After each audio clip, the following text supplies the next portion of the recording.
My next guest is the San Francisco 49ers insider for NBC Sports Bay Area. Ladies and gentlemen, Matt Maiocco. Matt, how's everything going for you? Everything's going great, Zach. We're just, it's nice to be back covering football. Last off season, we didn't do any of that. And yes, it is just the off season and they're running around in shorts and all that, but it's good to get out there once a week and kind of check things out. And, as you well know, 49ers are going through, it's certainly not any sort of rebuilding, but there's a lot of interesting stuff going on there, and I'm sure we're going to be talking a lot about the quarterbacks. But it's fun to see Jimmy Garoppolo and Trey Lance out there competing, helping each other. So that's kind of obviously been the storyline of the offseason. Is Lance? Has he signed his contract? Is the guys who haven't signed, are they still competing in OTAs? Yeah. So the rookies who don't sign their deals or haven't had their deal signed yet, they can participate in all the off-season stuff, all the OTAs, the meetings, the mandatory mini camp coming up here in a couple of weeks.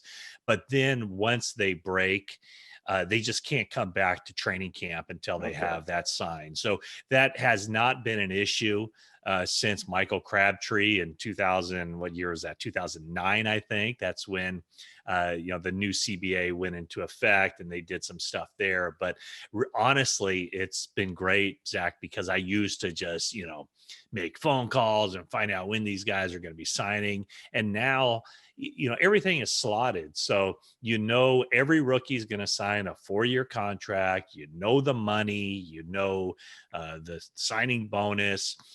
But some of those first, the earlier picks, there's more stuff to kind of negotiate, such as offset language and guaranteed money. And in the case of Trey Lance and those top picks, all their money is guaranteed. So nothing done. 49ers have 8 draft picks, I think it was, and 5 of them have signed already. The other 3 haven't yet, but they soon will. How insane was your April? April was, beginning March 26th. It was pretty crazy. And, out here, a lot of speculation, in my opinion. I don't shy away from this. Everything that I heard and knew or thought I knew was pointing toward Mac Jones. And, as it got closer, I said numerous times that I wouldn't be surprised if it were Trey Lance. I think I would have been surprised if it were Justin Fields. But out here in the Bay Area, let's put it this way. I think in New England, they're very happy they got Mac Jones. Out here in the Bay Area, the fan base, by and large, made it abundantly clear that they did not want Mac Jones. And they wanted Trey Lance or they wanted Justin Fields. And I think a lot of that just has to do with the style. They wanted to see somebody who was more of a new age dual threat quarterback. And people here were getting furious at Kyle Shanahan for a decision that he hadn't even made. And, maybe we'll find out at some point down the road, all the things that went into that. But people here were losing their minds. And then, of course, I found myself kind of in the crosshairs of that because, people like Chris Sims, Adam Schefter, well, heck, I think everybody, Peter King, Peter Schrager, Daniel Jeremiah. All these people thought the 49ers were going with Mac Jones. And I was in that group too. And I was getting hate mail because of this opinion. And I never said, I'm reporting they're taking him. I never said, that, I'm, whatever. I never reported that, but I speculated. I gave my opinion. And that, people were furious. And then finally, when that pick was made, it was just whew, and then, of course, you get a lot of Twitter. The mute button on Twitter is phenomenal. So block button's even better. Block's even better. You know what? I've never blocked anyone. I just as long, I don't care what people say about me, but if I don't hear, well, I do care what people say about me, but if I don't hear what they're saying or I don't read what they're saying, then it's like it never happened. If a tree falls in the forest, does it make a sound? Well, if someone's ripping me and I don't hear it, I could care less because I don't know any better. I'm no worse for the wear, but, it was a crazy month. I know, a very long answer to your short question about the month of April, but yeah, no, the whole draft time was crazy. In fact, Yeah. Laura Britt and I, who we do 49ers Talk podcast together, like right after the draft, we were like, we need a t-shirt that says "I survived the 2021 draft." And sure enough, we got t-shirts made, or the Breaking Tee has these t-shirts, "I survived the 2021 draft." It was the craziest draft I've ever been a part of, without question. How many people do you think knew Trey Lance ahead of Roger Goodell reading that out the card? How many people? Well, I know Trey Lance didn't know. I know Mac Jones didn't know. And I believe they're represented by the same agent, and that agent didn't know. I know that Jed York, the CEO of the team, knew. Obviously, John Lynch and Kyle Shanahan. And then I knew that afterward, I found out, like last week, I found out the team president, Al Guido, who's on the business side, he knew. So I would say everybody in the draft room at that point, now when they were told, I don't know. Yeah. But scouts, personnel people, coaches, I don't think anyone knew until maybe the last day. Maybe when they reported to work on that day of the draft and, everybody got settled in the draft room, maybe that's when people were told. But through the process, one of the things that Kyle Shanahan said, and actually I think John Lynch said this too, was that they didn't want to really share their opinions. The decision makers did not want to share their opinions with other people in the building. And I think that had a two-pronged approach, or there's two reasons for that. One is very obvious. The more people you tell, the more people who are apt to tell other people, and then word gets out. But the other part of this was that they wanted a true evaluation, and they wanted to hear what people had to say. So, the minute the head coach says, boy, I have Trey Lance ranked as probably be my third quarterback, because obviously the 49ers would have taken Trevor Lawrence and Zach Wilson before they would have taken Trey Lance. But if Kyle Shanahan's saying, hey, here's my list, it goes, Trevor Lawrence, Zach Wilson, Trey Lance. Now, if you're a personnel, exec, or if you're, a scout or whoever, you're in the personnel department, or you're a young assistant coach, of course, you're going to say that Trey Lance is your third quarterback too, right? I mean, you're not going to say, I don't know, I think we should go with Justin Fields. And then, run that risk of Kyle Shanahan going, man, clearly this guy doesn't know what I'm looking for in a quarterback. So by that standpoint, they were able to basically cut down on any kind of whispers of who they were going to take. Although clearly, I mean, everybody thought they were taking Mac Jones. And I have some theories on that, probably not to be discussed on this podcast because it kind of throws people under the bus. But the fact of the matter is, there was no real tactical advantage for them to keep the cards close to the vest, because there was nobody that could jump up ahead of them and take one of the top three quarterbacks. There was just no advantage to it other than maybe kind of testing themselves to see what gets out there, and maybe say, well, if people start reporting this, we know where that information is coming from, that sort of thing. So, but yeah, it was crazy, and I'm really glad it's over. I had Randy Cross on a couple weeks, and I asked him, do you think Montana knew? Joe Montana? No. Really? Interesting. No, I don't think anybody, I really don't think anybody outside that building knew. The only person potentially outside the building who knew would have been Mike Shanahan. And I'm not sure on that either. because I think generally, Mike talks to Yeah. a lot of people.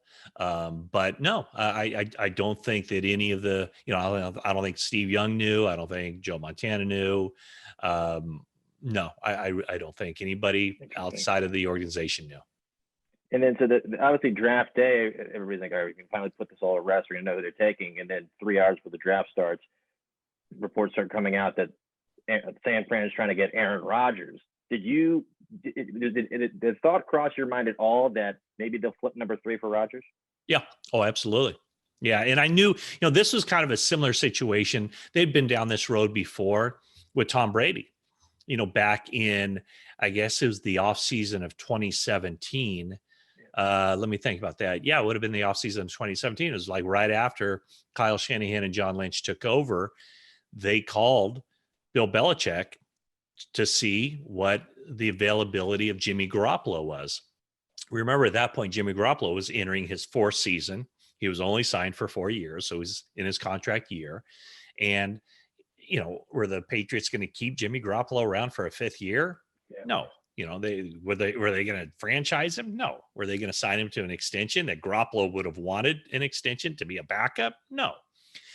So they called about Garoppolo, and Bill Belichick said, nope, he's not, we don't have him on the market right now. We're going to keep him. And then I believe John Lynch said, okay, well, what about Tom Brady? And Belichick laughed at him. So this was kind of a similar thing. And from what I understand, the 49ers had no inside knowledge. It was really kind of whispers, right? That Aaron Rodgers wasn't happy, and some of the stuff he said, or especially like right after the final game, right after the playoff game, where he said, he kind of set the stage for that, saying, I don't know if I'm going to be back next year. But the 49ers had no inside knowledge, but they called Matt LaFleur, and just I think Kyle Shanahan called Matt LaFleur, very good friends, right? I mean, they worked together forever, and just said, hey, any chance for Aaron Rodgers? And Matt LaFleur kind of laughed at him and said no, and then they moved on. I'm not sure how that came out, that that the 49ers made that call. In fact, I'm trying to think who broke that. But after it was out there, then it was just this steamroll of, and it was almost like all these reporters who knew that Aaron Rodgers, anecdotally or with really good information, firsthand information or what else, all these people who knew that Aaron Rodgers was not happy, then decided, this is kind of the jumping off point. This is the piece of information that ties it all together, because the 49ers made this call. They knew that Aaron Rodgers isn't content in his current situation. And then that all started. So, I mean, I don't think anybody ever really thought that of all teams, the Packers would consider sending Aaron Rodgers to, it'd be the 49ers. But, the 49ers, they made a lot of phone calls this offseason. They wanted to kick the tires on a lot of people. I'm sure they called the Houston Texans before all the, the storm started with Deshaun Williams or Wilson, Watson. Oh my gosh, I'm getting my Wilsons and Watkins and so Deshaun Watson. I know they called, the Lions about Matthew Stafford. I know, they kicked the tires on Joe Flacco as a free agent. Not that he was going to step in as the starter or anything. I know they talked to Andy Dalton. So they were really kind of sniffing around a lot of different quarterbacks and just kind of seeing what their options were. So, I mean, it did not surprise me at all that they would at least make the cursory phone call to the Packers about Aaron Rodgers. Do you think at this point in time now, there's a higher than 0% chance we see Aaron Rodgers in San Fran, or you think with Trey Lance, it's dead?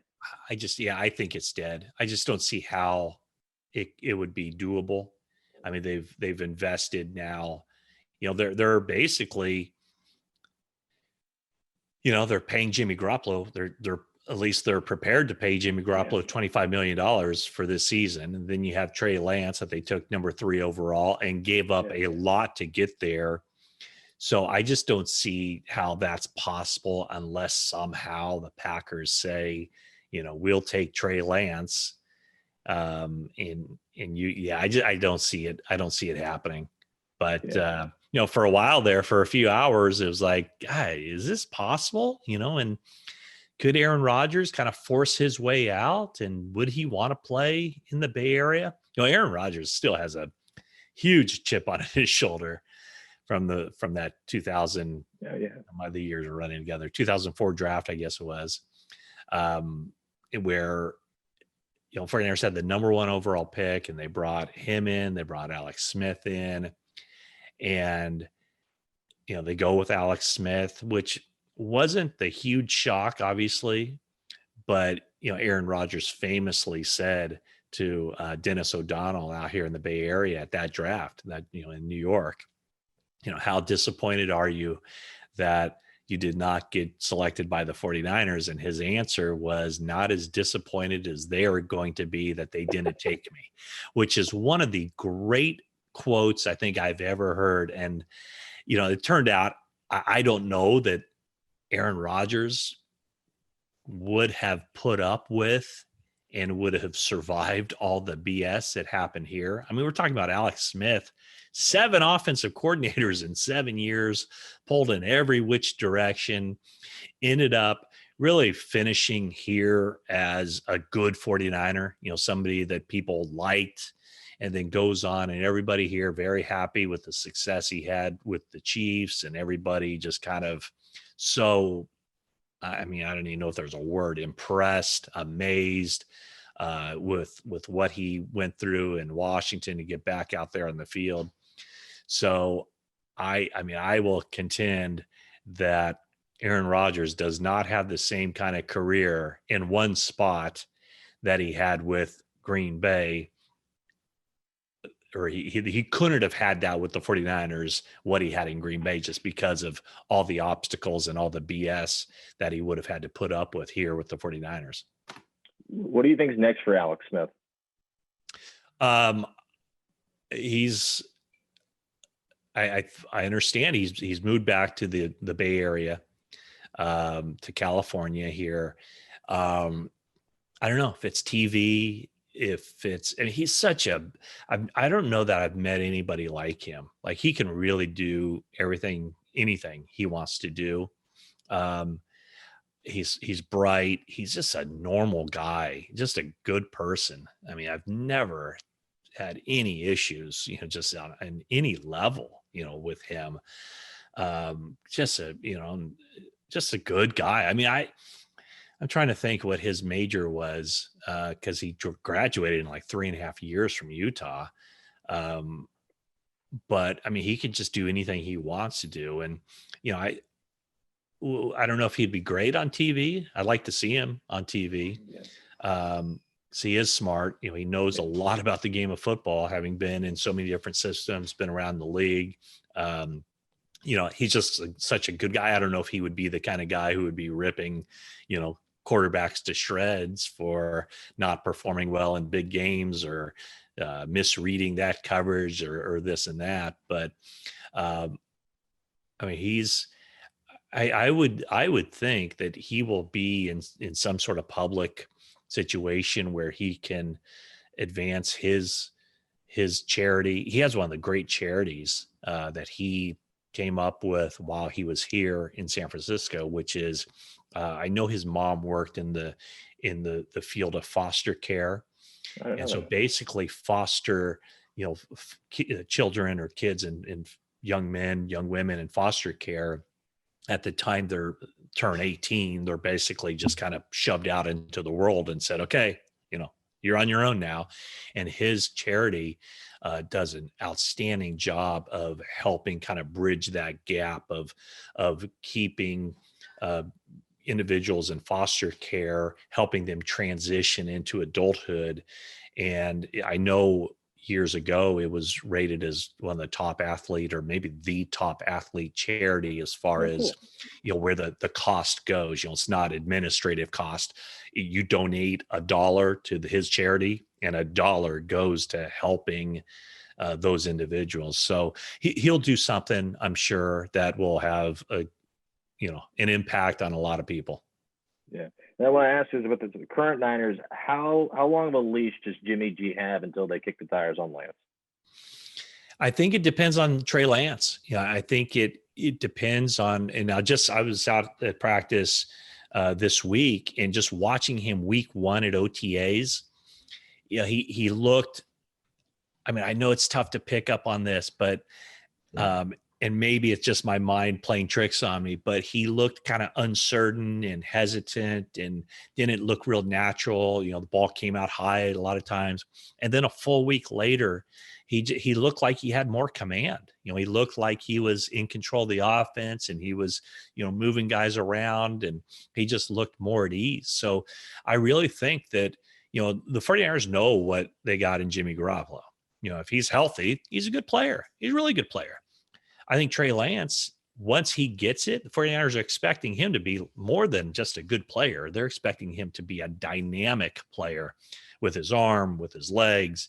So I really think that if Garoppolo just does his thing and he stays healthy, I think if they feel like Trey Lance gives them an upgrade at that position, they'll make that switch. Now there will be a time, I'm sure, assuming Garoppolo is the starter, that he'll have a bad game or whatnot, and people are going to be asking or people are going to be chanting for Trey Lance. So, as long as the 49ers are winning, I don't think there will be that pressure to move Trey Lance to the forefront.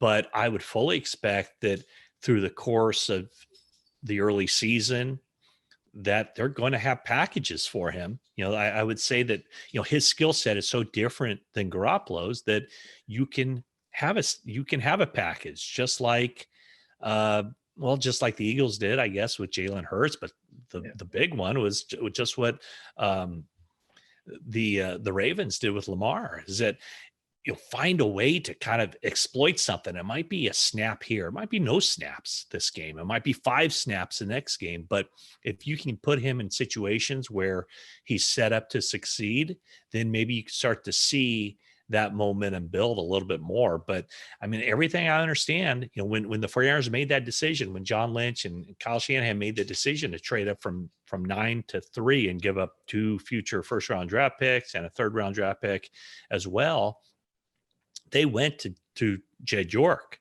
the CEO, and they said, hey, look, this is what we're going to do. This is what we'd like to do, but we'd also like to keep Jimmy Garoppolo around. And we need your blessing to keep this $25 million a year quarterback around as kind of a safety net for when Trey Lance is ready. And the CEO said, yep, go for it. So it tells you right there that, they think they're set up to win this season. And they're going to go with the quarterback that they believe gives them the best chance of winning games in 2021. And right now, I think they firmly believe that guy is Jimmy Garoppolo. Interesting. And I want to ask, so with Kittle, obviously he had a couple injuries last year. Do you think they're going to try to maybe get him? He's not going to be as involved in the blocking game as he has been, and maybe more of a receiving threat, maybe just to kind of alleviate some of those added hits. I don't think so. I mean, he's such a good blocker. I mean, he's such a good all-around tight end. And I mean, generally when he's healthy, he's playing 100% of the snaps. And I think you see that with most tight ends in the league. I mean, the tight end is one position. You don't see that with running backs. You don't see that with wide receivers. But you do see that with tight ends, where tight ends play a large percentage of the snaps, 90, 95%, or even 100% of the snaps. But he's so good all around. I mean, he's as big a factor in the run game as he is in the passing game. And, the injuries that he had were in the passing game. One of them was just a bad throw from Garoppolo, where it was just an easy pitch and catch.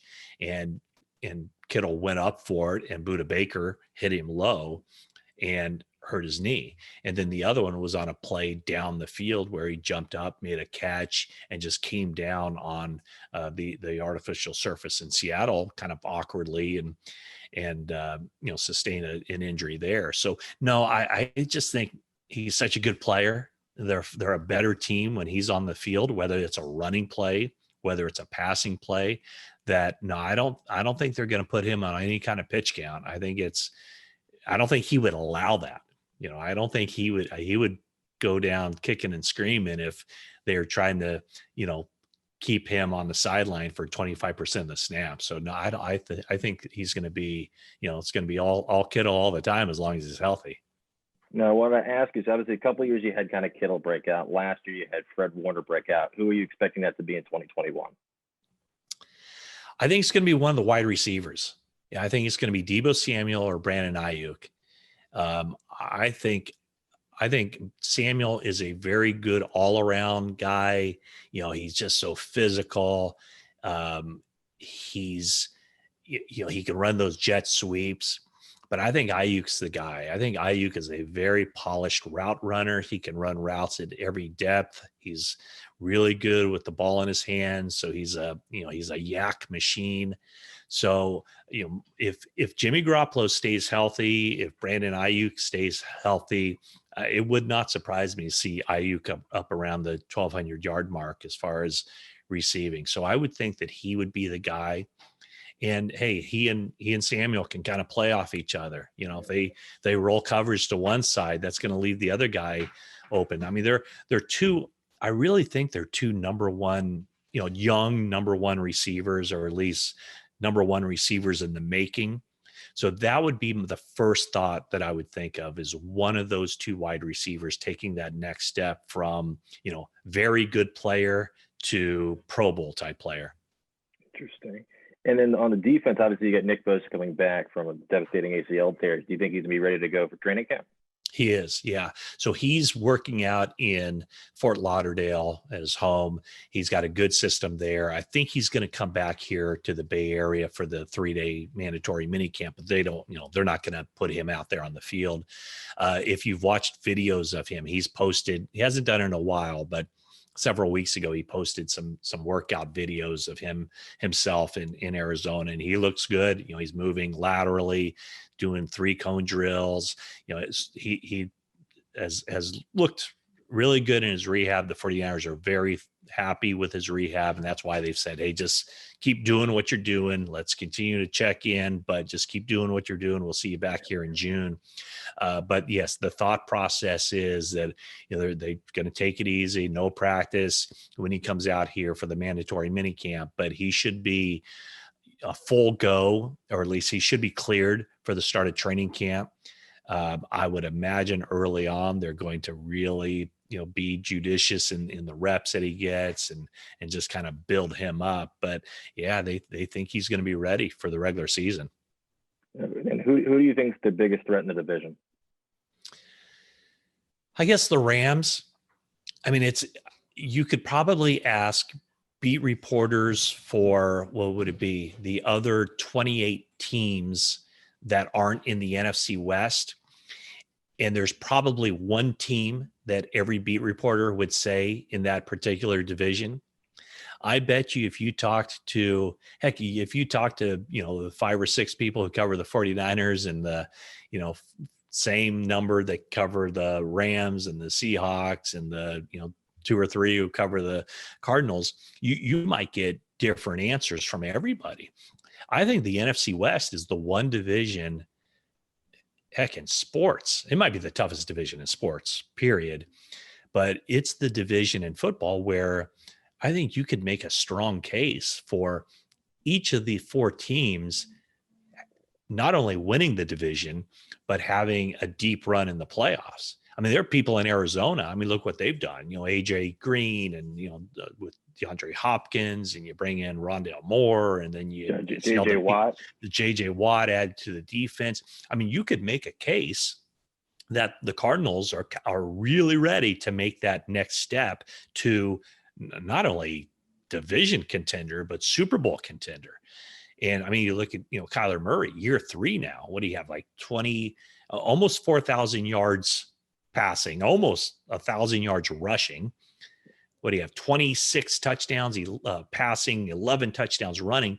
I mean, if he takes his game to another level and cuts down on the turnovers, Cardinals are going to be a difficult out for every team on their schedule. And you could say the same for the Rams. We'll see how they adapt with Matthew Stafford at quarterback. The Seahawks are the Seahawks. I mean, at the beginning of every 16 game season, just put in, okay, well, they'll get 11 wins and they'll probably win the division.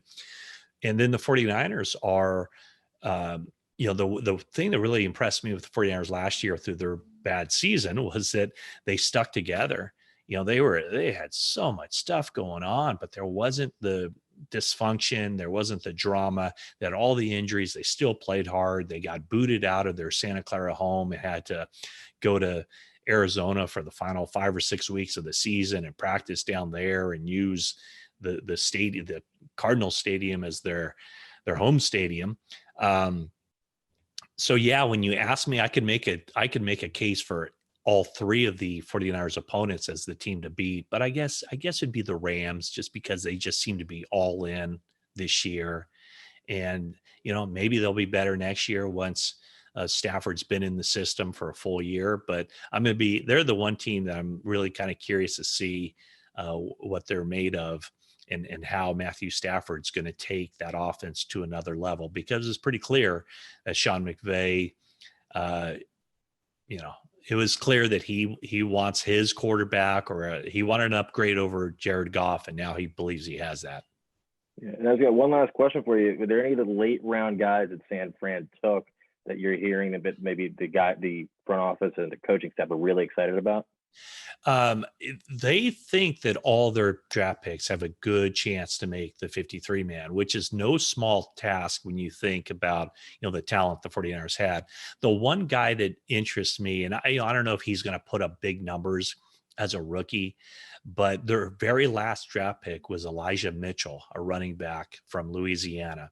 And they had taken Trey Sermon in the 3rd round and traded up to get him too. So, the Trey Sermon from Ohio State is going to be somebody who's going to see a lot of playing time. I mean, they also have Raheem Mostert, and they signed Wayne Gallman from the Giants leading rusher last year. Jeff Wilson is injured. He's out 4 to 6 months. So, Trey Sermon, I think, is going to be a big part of this offense. But watching Elijah Mitchell, he's very fast, but he catches the ball so well. And all through Kyle Shanahan's career, he's had these running backs who run choice routes out of the backfield, matched against a linebacker, and can get open for easy pitch and catch. They really haven't had that, through the first 4 years that Shanahan was here. They never really had a reliable, change of pace, 3rd down back who is a threat catching passes out of the backfield. And I think Elijah Mitchell is going to be that guy. And again, as a rookie, we'll see how he adapts to that role, if that is indeed the role he has. But he's one guy that will certainly be worth watching as training camp progresses and into the season, because he's the one guy of all those kind of late round picks where you can say, okay, there's something they don't have. There's a role for him. Let's see how it fits. So that would be my answer there, Zach. Awesome. Well, appreciate you taking the time today. Can you plug your podcast, as well as how can people follow you on social media? Yeah, you can follow me on social media at Maiocco, Maiocco NBCS. That stands for NBC Sports. And then the podcast, you can find it anywhere you get your podcast. It's 49ers Talk. Myself, Matt Maiocco, and my co-host Laura Britt. We have guests. We have a lot of fun. We talk about the 49ers twice a week. So please subscribe to that and leave a rating and review, as I'm sure you want your listeners to do for your podcast as well. Absolutely. It's been a pleasure so I do really appreciate it, especially it's good to talk football, even though it's months away. Yeah. So, hey, Zach, thanks so much for having me.